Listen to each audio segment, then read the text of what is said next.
Maski kayo magugulat, kailan Tiongson to Hinebra, pero ito pala ang nangyari. At hindi nyo alam na ginagawa ni Justin Brownlee habang ito'y nagre-recover ng thumb injury noon sa US hanggang sa dumating siya dito sa Pilipinas.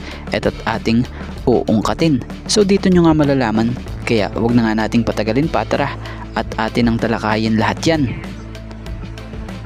So balik ensayo na nga si Justin Brownlee, ang Gilas Pilipinas naturalized player, bilang paghahanda sa nalalapit na FIBA Asia Cup na gaganapin nga sa Agosto sa Jeddah, Saudi Arabia. Matatandaan namang galing si Justin Brownlee sa mahaba-habang pahinga after magtamo ng injury habang naglalaro sa PBA Commissioner's Cup Finals. So bagamat sumailalim sa surgery, mukhang successful naman ang kanyang pagre-recover o recovery. So sa Amerika nga tuluyang nag-recover ang nasabing manlalaro. So ilang linggo rin itong napahinga dahil sa rehabilitasyon nga po ng kanyang injury. So sa mga ngayon nga po maayos na ang kanyang kamay o daliri na nagkaroon ng injury noon. So alam nyo bang habang nasa Amerika pala ito, sumasalang din ito sa magagaang workout para nga raw po mapanatiling nasa kondisyon ng kanyang pangangatawan. So yan ang hindi nga alam ng mga fans. Isama na rin natin bashers para mahiya rin naman.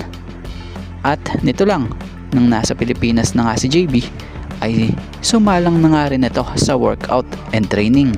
Kaya naman dahil dito, hindi na magiging mahirap ang pagbabalik ensayo ni JB kasama ang Gilas Pilipinas pool. So matatandaan namang nagsimula na nung Lunes ang training camp ng Gilas Pilipinas upang matiyak nga po na nasa perfect condition ng mga ito bago sumalang o sumabak sa FIBA Asia Cup. So mabalik tayo kay Justin Brownlee.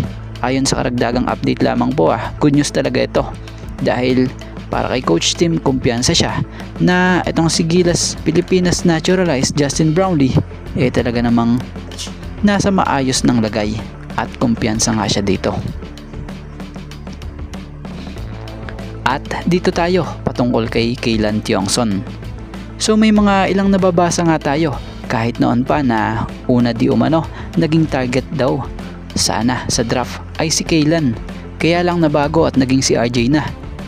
Bukod dyan, gaya na lamang sa nabasa pa nating ito so para bagang sinasabi rito na yung Kaylan Tiongson di umano raw yung naisa ng i-draft ni Tim Cone noon pero naging si RJ.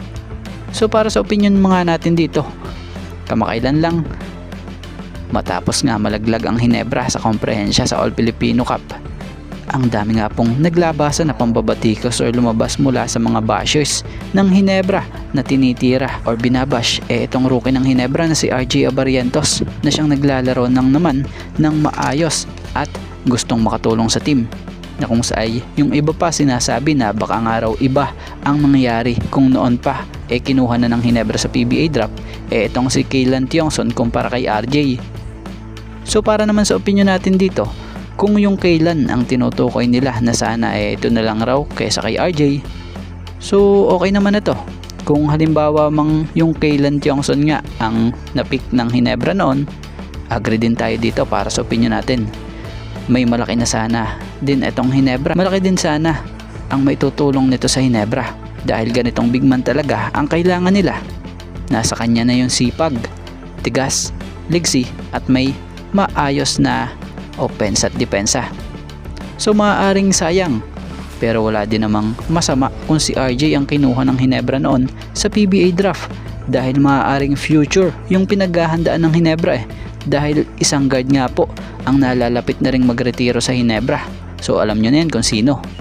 Bukod dyan, yung average stats naman ni RJ Abarientos, kung titingnan nyo yung performance niya this conference, na kung sa ay okay naman. He averaged 13.58 points per game, 3.42 rebounds per game, and 4.63 assists per game.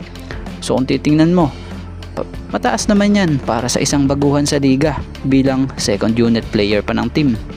Bukod doon, siya pa nga po ngayon ang balita ay kilalang nangunguna sa mga kandidato sa pagka-best rookie of the year.